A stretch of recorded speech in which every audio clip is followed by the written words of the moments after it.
आज हम करने वाले हैं क्लास 10 हिंदी चैप्टर 1 नीप की ईंट। लेखक है रामवृक्ष बेनीपुरी जी। पूर्ण वाक्य में उत्तर दो। क रामवृक्ष बेनीपुरी जी का जन्म कहाँ हुआ था? उत्तर रामवृक्ष बेनीपुरी जी का जन्म बिहार के मुजफ्फरपुर जिले के अंतर्गत बेनीपुर नामक गांव में हुआ था। ख बेनीपुर जी को जेल की यात्राएं क्यों करनी पड़ी थी? उत्तर भारतीय स्वतंत्रता संग्राम में भाग लेने के कारण बेनीपुरी जी को जेल की यात्राएं करनी पड़ी थी। ग बेनीपुरी जी का स्वर्गवास कब हुआ था? उत्तर बेनीपुरी जी का स्वर्गवास सन 1968 में हुआ था। घ चमकीली सुंदर सुघड़ इमारत वास्तुतः किस पर टिकी होती है?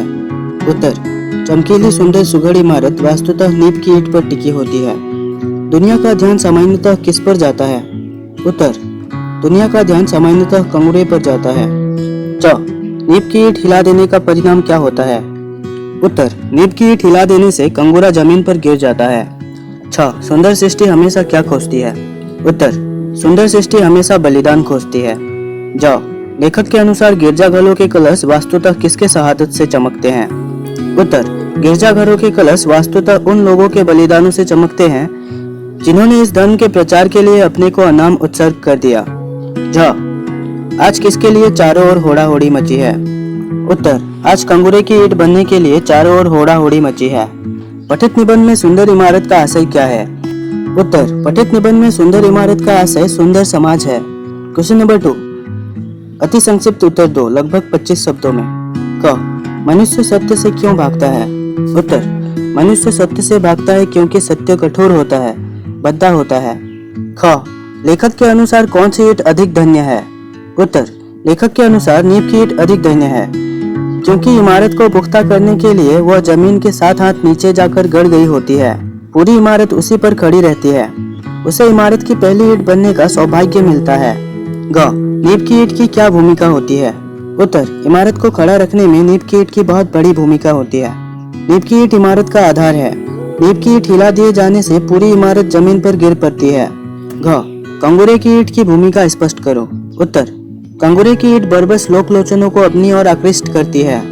वह इमारत को सुंदरता देती है। कंगूरे की चमक देखकर ही लोग इमारत की सुंदरता का बखान करते हैं। शहादत का लाल सेहरा कौन से लोग पहनते हैं और क्यों?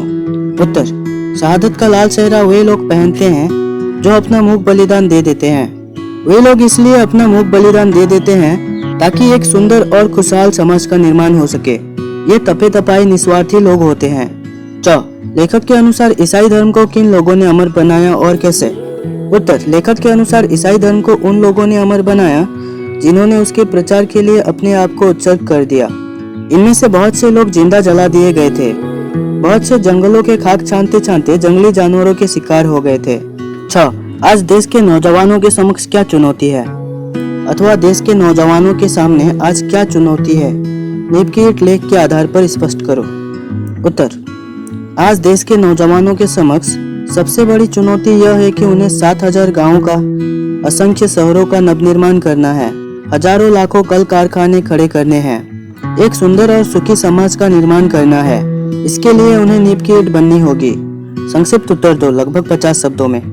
क मनुष्य सुंदर इमारत के कंगूरे को देखा करते हैं पर उसकी नींव की ओर उनका ध्यान क्यों नहीं जाता? उत्तर मनुष्य सुंदर इमारत के कंगूरे की ओर तो देखा करते हैं पर उसकी नींव की ओर उनका ध्यान नहीं जाता। इसके 2 कारण हैं। एक तो यह कि नीप की ईंट जमीन के 7 हाथ नीचे दबी रहती है। वह अंधकूप में पड़ी रहती है जहां मनुष्य की नजर नहीं जाती है। दूसरा यह कि नीप की ईंट भद्दी होती है, कठोर होती है।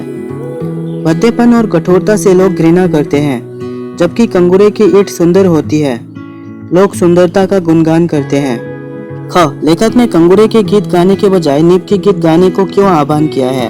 उत्तर लेखक ने कंगूरे के गीत गाने के बजाय नीप की गीत गाने का आह्वान किया है क्योंकि नीप पर ही पूरी इमारत टिकी रहती है। यह अनाम बलिदान है ताकि इमारत खड़ी रह सके। नीप की मजबूती और पुख्तेपन ही इमारत की अस्थि नास्ति टिकी रहती है। लोक शहादत ईंट की हो चाहे मनुष्य की, दोनों ही महान है। ग लोग सामान्यतः कंगूरे की ईंट बनना तो पसंद करते हैं परंतु नीप की ईंट बनना क्यों नहीं चाहते हैं? उत्तर लोग सामान्यतः कंगूरे की ईंट बनना तो पसंद करते हैं लेकिन नीप की ईंट बनना पसंद नहीं करते हैं क्योंकि नीप की ईंट भद्दी होती है। लोग भद्देपन से भागते हैं। कंगूरे की ईंट सुंदर होती है, चमकीली होती है। लोग सुंदरता का और चमकीलेपन का गीत गाते हैं। इनकी ओर सभी का ध्यान जाता है, पर नीम की ईंट की ओर किसी का ध्यान नहीं जाता। क, लेखक ईसाई धर्म को अमर बनाने का श्रेय किन्हें देना चाहते हैं और क्यों? उत्तर, लेखक ईसाई धर्म को अमर बनाने का श्रेय ईसा मसीह के अलावा उन धर्म प्रचारकों को देना चाहते हैं जो इस धर्म के प्रचार के लिए जिंदा जला दिए गए, जिन्हें जंगलों में भटकना पड़ा, जिन्हें जंगली जानवरों का शिकार होना पड़ा। इस प्रकार से उनकी अनाम शहादत से ही ईसाई धर्म अमर बन सका। हमारा देश किनके बलिदानों के कारण आजाद हुआ? उत्तर, हमारा देश उन स्वतंत्रता सेनानियों के कारण आजाद हुआ जिन्होंने स्वतंत्रता आंदोलन में अपना मूक बलिदान दे दिया। केवल इतिहास में स्थान पा लेने वाले शहीदों की शहादत से ही देश आजाद नहीं हुआ है, बल्कि देश के कोने कोने में जो आजादी के नाम पर अनाम शहीद हो गए, वास्तुतः उनकी शहादत से ही देश आजाद हुआ। जाओ, दधीची मुनि ने किस लिए और किस प्रकार अपना बलिदान दिया था? उत्तर, अत्याचारी दानव वृक्षासुर से देवताओं की रक्षा के लिए इंद्र को विशेष प्रकार के अस्त्रों की आवश्यकता थी, जो दधीची मुनि के रीढ़ की हड्डी से बन सकती थी। अंततः इसलिए दधीची मुनि ने अपना बलिदान दे दिया। उन्हीं की रीढ़ की हड्डी से वज्र बनाया गया, जिससे वृक्षासुर का वध किया गया था। भारत के नवनिर्माण के बारे में लेखक ने क्या कहा है? उत्तर, भारत के नवनिर्माण के बारे में लेखक ने कहा है कि 7 लाख गांवों, हजारों शहरों, कल कारखानों का नवनिर्माण के लिए आज ऐसे नौजवानों की जरूरत है जिनमें कंगुरा बनने की कामना न हो, कलश बनने की जिसमें वासना न हो, जो नई प्रेरणा से अनुप्राणित हो, एक नई चेतना से अभिभूत हो, जो शाबाशियों से दूर हो और दलबंदियों से अलग हो। जाओ, नीम की ईंट शीर्षक निबंध का संदेश क्या है? उत्तर, नीम की ईंट शीर्षक निबंध का संदेश यह है कि आज भारत के नवनिर्माण के लिए नीम की ईंट बनने के लिए तैयार लोगों की जरूरत है, लेकिन विडंबना यह है कि आज कंगूरे की ईंट बनने के लिए होड़ा होड़ी मची है। नीम की ईंट बनने की कामना लुप्त हो रही है। आज ऐसे नवयुवकों की जरूरत है जो भारत के नवनिर्माण में नीम की ईंट बनकर खुद को खपा दे। क्वेश्चन नंबर 5, प्रसंग व्याख्या करो। क, इस कठोरता से भागते हैं, भद्देपन से मुख मोड़ते हैं, इसीलिए सच से भी भागते हैं। उत्तर, प्रसंग, प्रस्तुत पंक्ति हमारी पाठ्य पुस्तक आलोक भाग 2 के रामवृक्ष बेनीपुरी रचित नीम की ईंट शीर्षक पाठ से ली गई है। संदर्भ, लेखक ने इसमें नीम की ईंट के महत्व पर प्रकाश डाला है। व्याख्या, प्रस्तुत पंक्ति में लेखक यह कहना चाहते हैं कि लोग कठोरता से, भद्देपन से दूर भागते हैं, इसीलिए सत्य से भी दूर भागते हैं। इमारत की नींव की ईंट भी भद्दी होती है, कठोर होती है, इसीलिए नींव की ईंट से लोग दूर भागते हैं। नींव की ईंट कोई नहीं बनना चाहता, लेकिन सत्य तो यह है कि नींव की ईंट पर ही इमारत टिकी होती है, वही सत्य होता है। ख, सुंदर सृष्टि। सुंदर सृष्टि हमेशा बलिदान खोजती है, बलिदान ईंट की हो या व्यक्ति की। उत्तर, प्रसंग, प्रस्तुत पंक्ति हमारी हिंदी पाठ्य पुस्तक आलोक भाग 2 के रामवृक्ष बेनीपुरी रचित नींव की ईंट शीर्षक पाठ से ली गई है।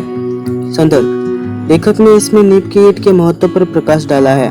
व्याख्या, उद्धृत पंक्ति में लेखक के कहने का आशय यह है कि बलिदान ईंट की हो या व्यक्ति की, दोनों ही महत्वपूर्ण होते हैं, दोनों ही अनाम और निस्वार्थ होते हैं। इमारत को मजबूती देने के लिए, कंगूरे को चमक देने के लिए नींव की ईंट को अपना बलिदान देना पड़ता है। इसी प्रकार सुंदर, खुशहाल, उन्नत समाज के निर्माण के लिए व्यक्ति को बलिदान देना पड़ता है। निस्वार्थ समाज से भी समाज को सुंदर बनाने के लिए चुपचाप स्वयं को खपा देते हैं। भाषा एवं व्याकरण ज्ञान। क्वेश्चन नंबर 1, निम्नलिखित शब्दों में अरबी फारसी के शब्द का चयन करो। उत्तर, अरबी फारसी के शब्द, इमारत, दुनिया, जमीन, मुनासिर, शहादत। यहाँ कुछ शब्द दिए गए हैं जिनमें से हमें अरबी फारसी के शब्द को चुनना है। उत्तर, इमारत, दुनिया, जमीन, मुनासिर, शहादत, रोशनी, शासक, आजाद, अफसोस और शोहरत। क्वेश्चन नंबर 2, निम्नलिखित शब्दों का प्रयोग करके वाक्य बनाओ। चमकीली, कठोरता, बेतहाशा, भयानक, गिरजाघर, इतिहास। उत्तर, चमकीली, आज उसने सोने की चमकीली अंगूठी पहन रखी है। कठोरता, बच्चों के प्रति कठोरता अच्छी नहीं होती। बेतहाशा, वो बेतहाशा दौड़ा जा रहा था। भयानक, रात को मैंने एक भयानक सपना देखा। गिरजाघर, रविवार को गिरजाघर में प्रार्थना होती है। इतिहास, मैं इतिहास की पुस्तक पढ़ रहा हूँ। क्वेश्चन नंबर 3, निम्नलिखित वाक्यों को शुद्ध करो। क, नहीं तो हम इमारत के गीत नींव के गीत से प्रारंभ करते। ख, ईसाई धर्म उन्हीं के प्रताप से फल फूल रहे हैं। उत्तर, ईसाई धर्म उन्हीं के प्रताप से फल फूल रहा है। उत्तर, ईसाई धर्म उन्हीं के प्रताप से फल फूल रहा है। ग, सदियों के बाद नए समाज की सृष्टि की ओर हम पहला कदम बढ़ाए हैं। उत्तर, सदियों के बाद नए समाज की सृष्टि की ओर हमने पहला कदम बढ़ाया है। घ, हमारे शरीर पर कई अंग होते हैं। उत्तर, हमारे शरीर में कई अंग होते हैं। हम निम्नलिखित रूपनगर के निवासी प्रार्थना करते हैं। उत्तर, हम रूपनगर के निवासी निम्नलिखित प्रार्थना करते हैं। च, सब ताजमहल की सौंदर्यता पर मोहित होते हैं। उत्तर, सब ताजमहल की सौंदर्य पर मोहित होते हैं। छ, गत रविवार को वो मुंबई जाएगा। उत्तर, गत रविवार को वो मुंबई गया। ज, आप कृपया हमारे घर आने की कृपा करें। उत्तर, आप हमारे घर आने की कृपा करें या आप कृपया हमारे घर आए। झ, हमें अभी बहुत बातें सीखना है। उत्तर, हमें अभी बहुत बातें सीखनी है।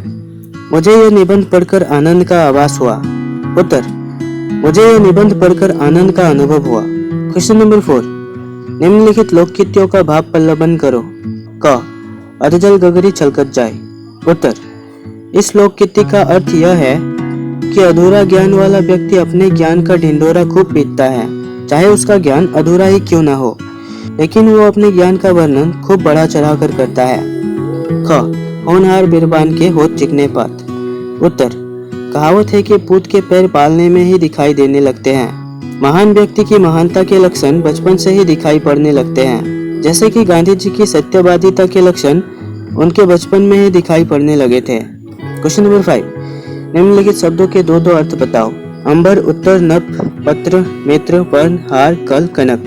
अंबर, अंबर का एक अर्थ है कपड़ा और एक अर्थ है आकाश। उत्तर, उत्तर का एक अर्थ है उत्तर दिशा। उत्तर का दूसरा अर्थ है प्रश्न का उत्तर।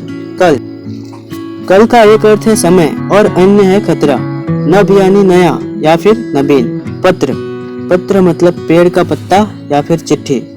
मित्र यानी दोस्त या फिर उपाधि मित्र। वर्ण, वर्ण का अर्थ है अक्षर या फिर रंग। कल, कल का अर्थ है आने वाला समय या फिर मशीन। हार का अर्थ है गले का हार या फिर पराजय। कनक का अर्थ है सोना या फिर धतूरा। क्वेश्चन नंबर 6, निम्नलिखित शब्द जोड़े के अर्थ का अंतर बताओ। अगम, दुर्गम, अपराध, पाप, अस्त्र, शस्त्र, अधि, व्याधि, दुख, खेद, स्त्री, पत्नी, आज्ञा, अनुमति, अहंकार, वर्ग। उत्तर, यहाँ जितने भी शब्द जोड़े दिए गए हैं हमें उनका अलग अलग से अर्थ बताना है। जैसे कि अगम और दुर्गम। अगम का अर्थ है जहाँ पहुँचा ना जा सके और दुर्गम का अर्थ है जहाँ कठिनाई से जाया जा सके। अपराध का अर्थ है कानूनी नियमों का उल्लंघन। पाप का अर्थ है नैतिक नियमों का उल्लंघन। अस्त्र का अर्थ है हाथ से पकड़कर चलाने वाला हथियार। शस्त्र का अर्थ है हाथ से फेंककर चलाने वाला हथियार। अधि का अर्थ है मानसिक रोग। व्याधि मतलब शरीर का रोग। दुख यानी शारीरिक कष्ट। खेद यानी मानसिक कष्ट। स्त्री अर्थात कोई भी महिला। पत्नी यानी किसी की विवाहिता स्त्री। आज्ञा का अर्थ है अपने से बड़ों का आदेश। अनुमति का अर्थ है बराबर वाले का आदेश स्वीकृति। अहंकार अर्थात घमंड। गर्व का अर्थ है गौरव।